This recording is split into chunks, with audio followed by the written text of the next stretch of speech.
Okay, we're gonna clean the comb that's just been sanded to get the slag off. And I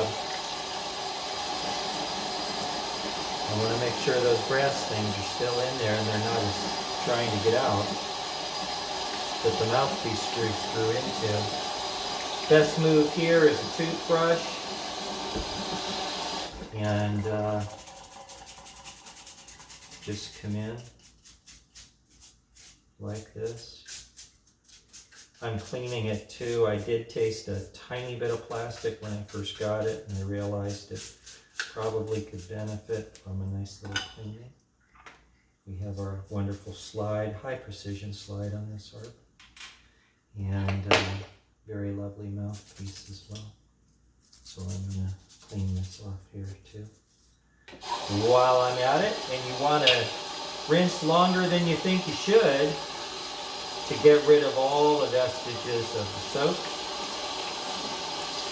This mouthpiece is manufactured totally flat. It's not built with a curvature really.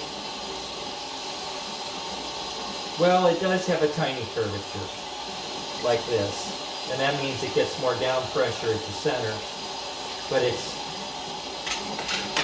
not a problem here. We have our slide looking good, and then I'm looking again to make sure I don't displace the brass thingies that pull the mouthpiece screws in. If I lose those, I have a hard time. And just to be safe, I'm coming in with this. You just don't want to, you get a harp that's got some vestiges of soap on it, you are going to taste it. So better safe than sorry. Okay, now there's another test here that we have to do. We need to make sure that the slide space is correct. So what we do is we take the harp like this, okay? And we take and we put the mouthpiece in position. I don't need the slide to do this. Come around here and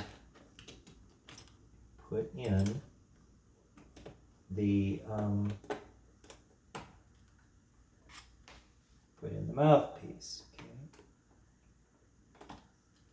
not a big deal. Okay.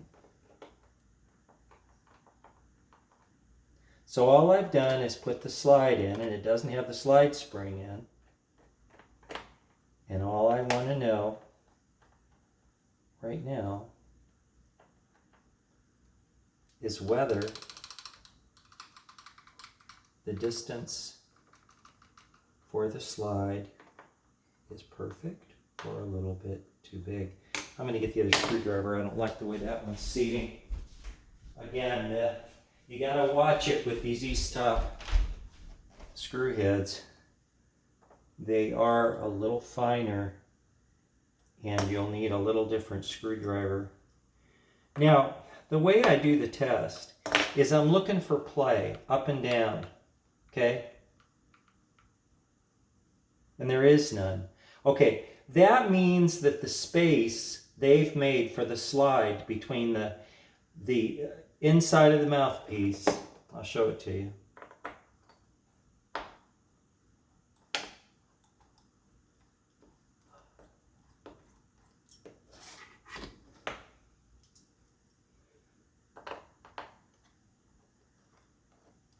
Okay. So what am I looking at right now?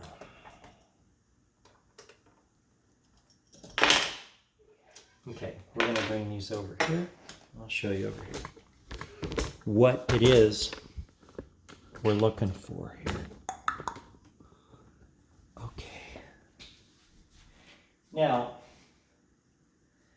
let me see if I can do this with you. There is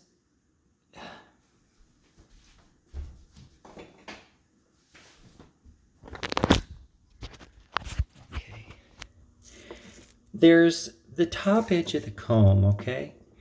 And then the underside of the slide, that inside part actually sits over top of the plastic. And when it's in place, it creates a channel, okay? And the channel should be, that is, what I'm saying is, when this is in place, when this line here is resting on the edge of the comb on both sides, the channel cut for the slide should be absolutely perfect in terms of just a tiny, tiny bit, like 1/10,000th of slop.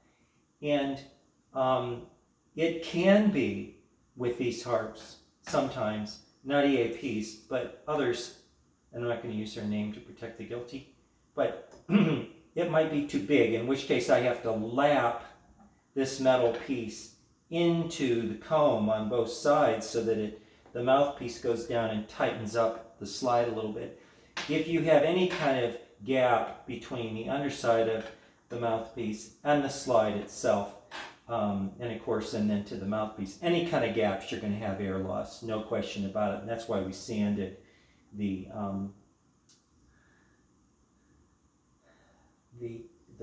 top of the comb. So the amount of space the manufacturer has for the slide to run in the comb here is perfect. So that doesn't need to be done. So that was good news.